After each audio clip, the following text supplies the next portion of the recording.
இன்றைக்கி பாண்டியன் ஸ்டோரில் ராஜி, கதிர், அரசி 3 பேரும் டைனிங் டேபிளில் உட்காந்து பேசிகிட்டு இருப்பாங்க. அந்த சமயத்தில் கோமதி அங்கேருந்து வந்துட்டு சொல்லுவா, இவங்களுக்கு பால் சூடாக கொண்டுட்டு வரட்டுமா எல்லாருக்கும் அப்படின்னு சொல்லி கேட்பா. மஞ்சள் போட்டு எடுத்துகிட்டு வரேன் அப்படின்னு சொல்லி சொல்லுவாள். அதுக்கு வந்து கதிர் வேண்டான்ருவா, ராஜியும் வேண்டான்ருவா. அப்போ வந்து இவ சொல்லுவா, அரசி கேட்பா, ஆமாம் எனக்கு தாங்கன்னு சொல்லி கேட்டோன்னே, உனக்கு கொண்டுட்டு வரேன் சூடாக அப்படி சொல்லிட்டு கிளம்புவா. அப்போ வந்து ராஜி வந்து கதிர்கிட்ட சொல்லுவா, இப்போ பாருங்க கொஞ்ச நேரத்தில் அத்தை வந்து நேராக இவ சரவண மாமாட்ட போயிட்டு பால் வேணுமான்னு கேட்பாங்க, ஆனால் மாமா கிட்ட கேட்க மாட்டாங்க அப்படின்னு சொல்லிக்கிட்டு இருப்பான். ராஜி சொன்ன மாதிரியே கோமதி சரவணன்கிட்ட போயிட்டு கேட்பா, சரவணா உனக்கு இந்த ஒரு மாதிரி தொண்டை கட்டியிருக்குல்ல, உனக்கு சூடாக பால் வந்து மஞ்சள் போட்டு மிளகும் போட்டு கொண்டுட்டு வரட்டா அப்படின்னு சொல்லி கேட்பா. அதுக்கு அவன் சொல்லுவான், இல்லைம்மா எனக்கு வேண்டாம் அப்படின்னு சொல்லி சொல்லிடுவான். ஆனாலும் அவள் வந்து இல்லைடா உனக்கு எடுத்துகிட்டு வரேன் அப்படின்னு சொல்லிட்டு நேராக கிச்சனில் போய் பால் வந்து அவளுக்கும் அரசிக்கும் கொடுத்துட்டு இவனுக்கு சரவணனுக்கும் எடுத்துகிட்டு வருவான். சரவணனுக்கு கொடுக்கும்போது, இந்தா உனக்கு மட்டும்தான் பால் எடுத்துக்கோ அப்படின்னு சொல்லிட்டு நேராக பாண்டியன் மூக்குக்கு நேராக கொண்டுட்டு போய் சரவணன் கையில் வந்து கொண்டு கொடுப்பா. உடனே சரவணன் அப்படி ஒரு மாதிரி இருந்துட்டு அப்படியே பார்ப்பான். குடிடா உனக்கு மட்டும்தான் நல்ல குடி அப்படின்னு சொல்லிட்டு திரும்பியும் வந்து கோமதி சொல்லுவாள். அந்த சமயத்தில் பழனி அங்கேருந்து வருவான். அக்கா அப்படின்னு சொல்லி கூப்பிடுவான். கூப்பிட்ட உடனே இவ கேட்பா, கோமதி உனக்கும் சூடாக பால் கொண்டுட்டு வரட்டாடா அப்படின்னு சொல்லி கேட்பா. அதெல்லாம் வேண்டாங்க்கா அப்படின்னு சொல்லி சொல்லிடுவான். பழனிக்கிட்ட கோமதி கேட்பா, அண்ணன் வீட்டில் எதுவும் விசேஷமாடா அப்படின்னு சொல்லி கேட்பா. என்ன இங்கே இருந்தாலும் அண்ணன் வீட்டில் தான் ஒரு கண் இருக்குது போல் அப்படின்னு சொல்லிட்டு பழனி கேட்பான். ஆமாம், இப்போ அது ஒன்று தான் குறைச்சலாக்கும். நான் இந்த வந்து ஆட்களாம் அங்கிட்டும் இங்கிட்டும் போய்கிட்டு இருக்காங்க, வீட்டுக்கு வேறு நிறைய பேர் வந்துட்டு போகிறாங்க, அதுக்கப்புறம் ஜாமா சட்டெல்லாம் வந்து இறங்குதே, அதான் என்னன்னு சொல்லி கேட்டேன் அப்படின்னு சொல்லிட்டு கோமதி சொல்லுவாள். அது வேறு ஒன்றும் இல்லை, குமாருக்கு வந்து நாளைக்கு நிச்சயதார்த்தம் பண்ணுறாங்க அப்படின்னு சொல்லி சொன்ன உடனே எல்லோரும் அப்படி ஷாக்காகி பார்ப்பாங்க. அப்போ வந்து கதிர் சொல்லுவான், அவனுக்கு இங்கே யார் அந்த ரவுடிக்கா வந்து செட் ஆயிடுச்சு அப்படின்னு சொல்லி சொல்லும்போது, என்னப்பா இப்படி சொல்லிட்டேன், அவனுக்கு வந்து பிள்ளையார்பட்டியில் ஒரு பெரிய தேட்டர் வச்சுருக்கிற ஓனரோட பொண்ணை தான் இப்போ பேசி முடிச்சிருக்காங்க. நாளைக்கு நிச்சயதார்த்தம், அடுத்த முகூர்த்தத்திலே கல்யாணம், இப்போ குமாருக்கு ஒரு லைஃபு செட்டில் ஆகிட்டு அப்படின்னு சொன்ன உடனே அரசி வந்து அப்படி கொஞ்சம் டல்லாக இருக்கிற மாதிரி காட்டுவாங்க. அந்த சமயத்தில் கோமதி சொல்லுவா, எல்லாம் அப்படி தான், நல்லவங்களுக்கே காலம் இல்லை, இப்போல்லாம் கெட்டவங்க தான் நல்லா வாழ்ந்துக்கிட்டு இருக்காங்க அப்படிங்கிற மாதிரி ஒரு மாதிரி பேசிக்கிட்டு இருப்பா கோமதி. அந்த சமயத்தில் இவன் சரவணன் கேட்பான், என்னம்மாம்மா அவங்க வந்து மாப்பிள்ளை பற்றிலாம் விசாரிச்சிட்டாங்களா அப்படின்னு சொல்லி கேட்கும்போது, அதெல்லாம் மாப்பிள்ளையை பற்றி நல்லா விசாரிச்சிட்டாங்கப்பா, பிடிச்சி தான் அவங்க வந்து ஓகே சொல்லியிருக்காங்க, 2 குடும்பமும் பேசி முடிச்சிட்டாங்க அப்படிங்கிற மாதிரி சரவணன் வந்து சொல்லிக்கிட்டு இருப்பான். ராஜி வந்து அப்படி சந்தோஷமாக இருப்பாள். ஆனால் அவங்க அண்ணனுக்கு வந்து கல்யாணத்தை ஃபிக்ஸ் பண்ணிட்டாங்களே அப்படின்ட்டு. அந்த சமயத்தில் கோமதி சொல்லுவா, படுபாவி, நடக்க இருந்த என் பொண்ணு கல்யாணத்தை நிப்பாட்டிட்டான், அதெல்லாம் நான் சாகிற வரைக்கும் மறக்கவே மாட்டேன் அப்படின்னு சொல்லிட்டு இருக்கும்போது அரசி அப்படியே பார்த்துட்டு ரொம்ப சோகமாக இருப்பாள். இதை வந்து சைடு கண்ணிலேயே வந்து பழனி பார்த்துக்கிட்டே இருப்பான். அதுக்கப்புறம் இவள் பேச பேச அவள் ஒரு மாதிரி ஆகிட்டே இருந்துட்டு அரசி அங்கேருந்து எந்திரிச்சு திரும்ப கிளம்பி போயிடுவான். அதையும் வந்து இவங்க எல்லாரும் நோட் பண்ணுவாங்க. பழனி ரொம்ப அதை வந்து பார்த்துக்கிட்டே இருப்பான்.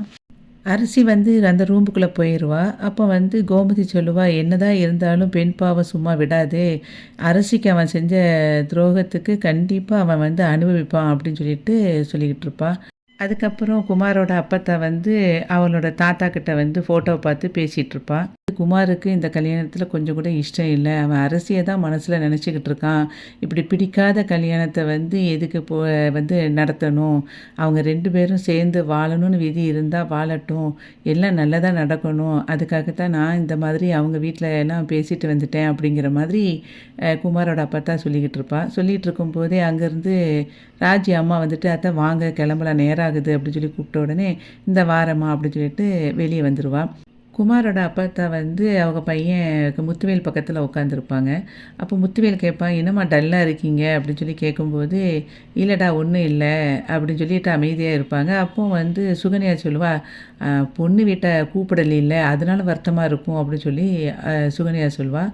அப்போ வந்து குமாரோட அம்மா சொல்லுவா, சும்மா இருக்க மாட்டியா அப்படின்னு சொல்லி கண்ணால் காட்டுவாள். முத்துவேல் வந்து அவங்க அம்மாக்கிட்ட என்னம்மா ஆச்சு அப்படின்னு சொல்லி கேட்கும்போது, எனக்கு தலை தான் வலிக்குது அப்படின்னா, எப்போ மாத்திரை ஏதாவது போடலாம்ல அப்படின்னா, அதெல்லாம் ஒன்றும் செய்யாதுப்பா பரவாயில்ல அப்படின்னு சொல்லிட்டு இருப்பாங்க. அதுக்கப்புறம் அவங்க பெரியப்பா கேட்பாரு, "என்ன குமார இன்னும் காணோம்?" அப்படின்னு சொல்லி கேட்கும்போது, அங்கேருந்து பழனி கூட்டிகிட்டு வந்துட்டுருப்பான். இப்பவுமே மாப்பிள்ளையோட முறுக்க கொஞ்சம் காட்டுறாரு மாப்பிள்ளை அப்படின்னு சொல்லிட்டு அங்கேருந்து கூட்டிகிட்டு வரும்போது, அவன் டல்லா இருப்பான். அப்போ அவங்க அம்மா கேட்பா, "என்னடா டல்லா இருக்க? எதுவும் தலைவலிக்குதா?" அப்படின்னு சொல்லிட்டு கேட்பா. "அதெல்லாம் ஒண்ணும் இல்லம்மா" அப்படின்னு சொல்லும்போது, சக்திவேல் சொல்லுவான், "அதெல்லாம் ஒண்ணும் இல்ல. இன்னும் பொண்ணையே பார்க்கல, பேசலைல்ல. அந்த படபடப்பு இருக்கத்தானே செய்யும்" அப்படின்னு சொல்லி சொல்லிக்கிட்டு இருப்பான். குமாரோட பெரியப்பா உடனே சொல்லுவாரு, "அதுதான் நம்ம இன்னைக்கு நிச்சயம் பண்ண போறோம்ல. நிச்சயம் பண்ணி முடிச்ச உடனே நீ மணிக்கணக்கா பேசிக்கிட்டே இரு. உன்னை யாரு கேட்க போறா?" அப்படின்னு சொல்லி சொல்லுவாரு. சரி நேரம் ஆகுது கிளம்புவோம் அப்படின்னு சொல்லிட்டு இருக்கும்போதே அங்கேருந்து பொண்ணோட மாமா வருவார். அதை பார்த்துட்டு இவன் குமாரோட அம்மா சொல்லுவா, "என்ன இப்போ அவங்களோட பொண்ணோட மாமா வர்றாரு எதுக்குன்னு தெரியலையே" அப்படின்னு சொல்லி கேட்பாங்க. சக்திவேல் வந்து சொல்லுவார், "நாங்கள் நிச்சயதார்த்தத்துக்கு தான் கிளம்பிக்கிட்டு இருக்கோம். அதுக்குள்ளே நீங்கள் இங்கே வந்துட்டீங்க என்ன விஷயம்?" அப்படின்னு சொல்லி கேட்பான். அதுக்கு வந்து அவங்க மாமா சொல்லுவார், "ஒன்றும் இல்லை. நாங்க வந்து எல்லா விஷயத்தையும் உங்ககிட்ட உண்மைய சொன்னோம். ஆனா, நீங்க எல்லா விஷயத்தையும் உண்மைய சொல்லலையே!" அப்படின்னு சொல்லி கேட்பாரு. "என்ன உண்மையான விஷயம் உங்களுக்கு தெரியணும்?" அப்படின்னு சொல்லி கேட்கும்போது, "பையனுக்கு ஏற்கனவே கல்யாணம் ஆயிட்டாமே!" அப்படின்னு சொல்லி அவங்க மாமா சொல்லுவாரு. உடனே எல்லாரும் ஷாக் ஆகி பார்ப்பாங்க. "என்ன சொல்றீங்க?" அப்படின்னு சொல்லும்போது, "ஏற்கனவே இந்த பையனோட அத்தை பொண்ணுக்கும், இவனுக்கும் கல்யாணம் முடிஞ்சிருச்சாமே!" அப்படின்னு சொல்லி சொல்லுவான் அவங்க மாமா. அப்போ சக்திவேல் சொல்லுவான், "ஏங்க அதெல்லாம் ஒரு கல்யாணமாங்க?" அப்படின்னு சொல்லி சொல்லும்போது, "அப்போ ஏற்கனவே இப்போ ஒரு கல்யாணம் நடந்திருக்கு அப்படித்தானே?" அப்படின்னு சொல்லி அவங்க மாமா திரும்ப கேட்பாரு. அப்போ சக்திவேல் சொல்லுவான், "ஏங்க அவனுக்கு நடந்தது கல்யாணமே கிடையாதுங்க. அந்த பொண்ணு எங்கள் வீட்டுக்கு வரும்போதே தன்னாலேயே தாலி எடுத்து அதுவே கட்டிக்கிட்டு இங்கே வந்து இருந்திருந்தா. அது தெரிஞ்ச உடனே நாங்க வந்து அந்த பொண்ண அனுப்பி வச்சுட்டோம்" அப்படின்னு சக்திவேல் சொல்லுவான். உடனே அவங்க மாமா சொல்லுவாரு, "என்னது புதுசா இருக்கு இந்த கதை. நாங்க கேள்விப்பட்டது அப்படி கேள்விப்படலையே" அப்படின்னு சொல்லி அவர் சொல்லுவாரு. அதுக்கு குமாரோட பெரியப்பா சொல்லுவாரு, நீங்க என்னத்த கேள்விப்பட்டாலும் உண்மை அதுதான்" அப்படின்னு சொல்லி அவர் சொல்லுவாரு.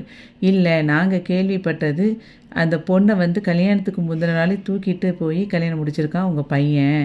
அவங்க 2 பேரும் அப்படிதான் ஓடி போய் தான் கல்யாணம் முடிச்சிருக்காங்கன்னு நாங்க கேள்விப்பட்டோம். எங்களுக்கு வந்து ஒரு நம்பிக்கையான ஆளு தான் அத வந்து சொன்னாங்க. அதனால நாங்க நம்புவோம்" அப்படி சொல்லும்போது, "யார் அந்த நம்பிக்கையான ஆளு? யார் உங்களுக்கு சொன்னா?" அப்படின்னு சொல்லிட்டு கேட்டுட்டு இருப்பாங்க எல்லாரும். அப்போ வந்து அவர் வந்து அப்படியே காந்திமதிய பார்ப்பாரு. அவ அப்படியே கண்ண கண்ண உருட்டிக்கிட்டு இருப்பா. உடனே அவங்க மாமா சொல்லுவாரு, "அது உங்களுக்கு தேவையில்லாத விஷயம். இப்படி ஒரு பொண்ணு வாழ்க்கைய வந்து நாசமாக்கிட்டு, திரும்ப இன்னொரு பொண்ணோட வாழ்க்கைய நாசமாக்க நினைக்கிறீங்களே, உங்களுக்கு கொஞ்சமாவது ஏதாவது இருக்கா?" அப்படிங்கிற மாதிரி அவர் பேசுவாரு.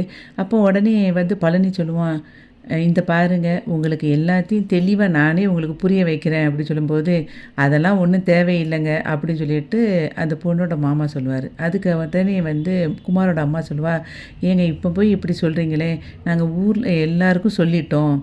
இப்போ எல்லாருமே கிளம்பி வந்துக்கிட்டு இருக்காங்க ஃபங்க்ஷனுக்காக" அப்படின்னு சொல்லி குமாரோட அம்மா சொல்லுவா. அப்போ பொண்ணோட மாமா சொல்லுவாரு, "ஏங்க நீங்க கூப்பிட்டுட்டீங்கங்கிறதுக்காக என் பொண்ணோட வாழ்க்கைய வந்து நாங்க வந்து நாசமாக்க முடியுமா? அதெல்லாம் எதுவுமே இந்த நிச்சயதார்த்தம் நடக்கவே நடக்காது" அப்படின்னு சொல்லிட்டு சொல்லிருவாரு. இங்க எல்லாருமே வந்து வருத்தமா இருப்பாங்க. பழனி வந்து சொல்லுவான், "அதை ஏன்க்கா கேட்குற? நிச்சயதார்த்தம் வந்து கேன்சல் ஆயிட்டு. நிச்சயதார்த்தத்த நிப்பாட்டிட்டாங்க" அப்படின்னு சொல்லும்போது, அதுக்கு வந்து கோமதி கேட்பா, "என்னடா சொல்ற? நிச்சயதார்த்தத்த வந்து பொண்ணு வீட்ல நிப்பாட்டிட்டாங்களா? அல்லது பையன் வீட்ல நிப்பாட்டினாங்களா?" அப்படின்னு சொல்லி கேட்பா. "பொண்ணு வீட்ல தான்க்கா நிப்பாட்டிட்டாங்க" அப்படின்னு சொல்லி பழனி சொல்லுவான். உடனே கோமதி கேட்பா, என்ன ரீசனு?" அப்படின்னு சொல்லி கேட்கும்போது, இவன் சொல்லுவான், "அது நம்ம அரசி வந்து கல்யாண விஷயம் தெரிஞ்சிருக்கும் போல. அதனால அவங்க வந்து ஏற்கனவே கல்யாணம் கட்டின பையனுக்கு எங்கள் பொண்ணை கொடுக்க முடியாது அப்படின்னு சொல்லிட்டாங்க" அப்படின்னு பழனி சொல்லுவான். உடனே கோமதி வந்து அரசியை பார்த்து சொல்லுவா, "ஏண்டி எல்லாம் ஒன்னால தான். நீ பண்ண தப்பால பாரு இப்போ எப்படி ஆயிடுச்சு" அப்படின்னு சொல்லுவா.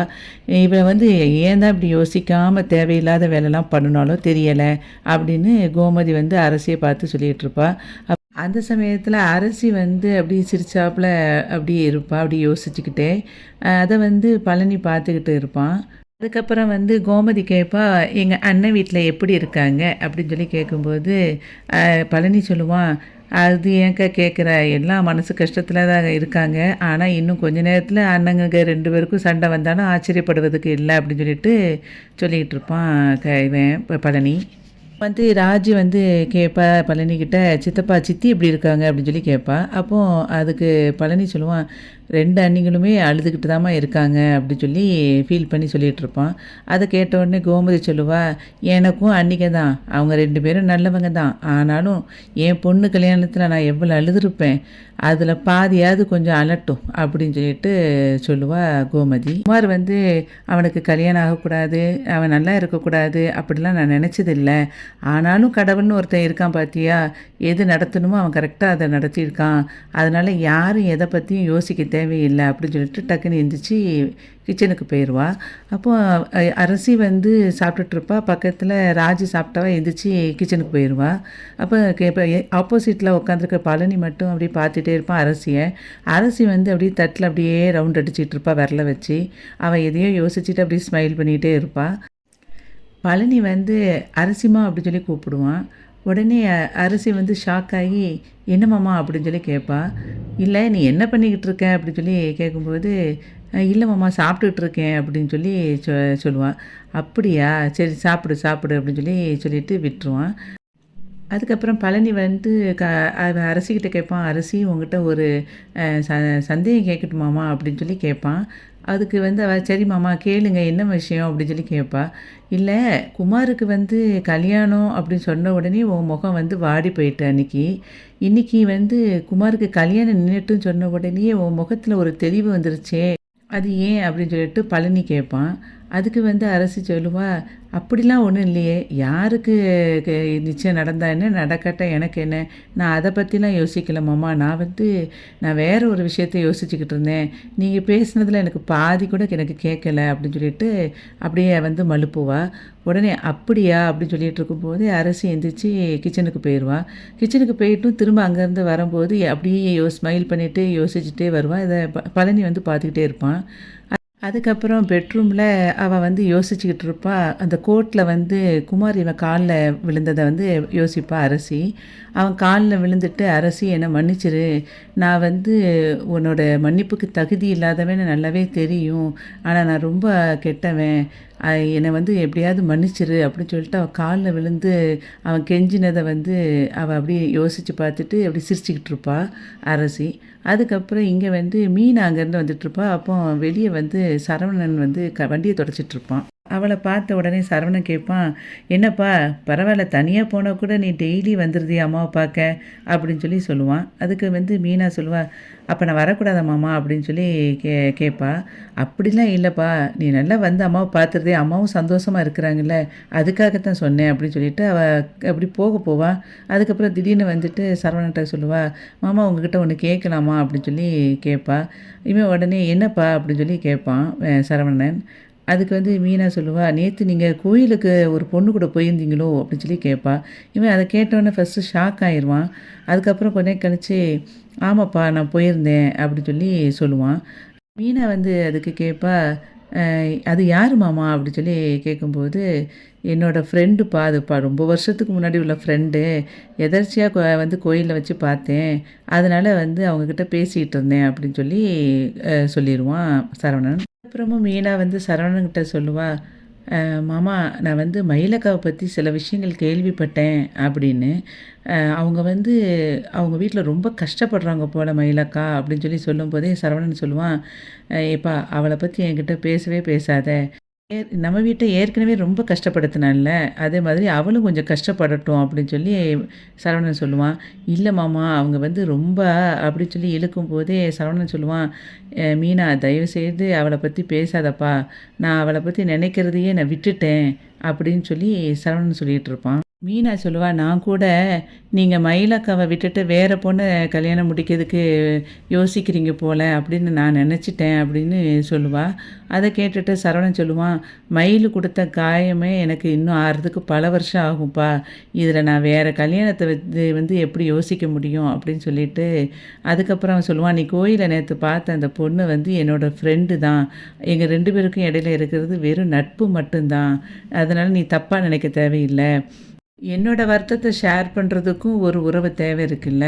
அப்படி தான் அவங்கக்கிட்ட நான் பேசிக்கிட்டு இருக்கேன் அப்படின்னு சொல்லிட்டு, எனக்கு திடீர்னு அப்படி ஒரு 2வது வாழ்க்கை தோணுனுச்சா கூட, நான் அப்படி ஒரு முடிவு எடுக்கிறதுல ஒண்ணும் தப்பு இல்லையே அப்படின்னோனே, மீனா அப்படியே ஷாக் ஆகி பாப்பா. அப்படி வந்து ஒரு முடிவை எடுத்தாலும் அது மயில் பண்ண தப்பை விட நான் ஒன்றும் பெருசாக பண்ண போகிறதில்ல அப்படிங்கிற மாதிரி சொல்லிடுவான் சரவணன். அதை கேட்ட உடனே மீனா அப்படி ஷாக் ஆகி நிற்கிற மாதிரி இன்றைக்கி பாண்டியன் ஸ்டோர் வந்து முடிஞ்சது. வீடியோவுக்கு ஒரு லைக் கொடுத்து சேனலை சப்ஸ்கிரைப் பண்ணுங்கள். நன்றி.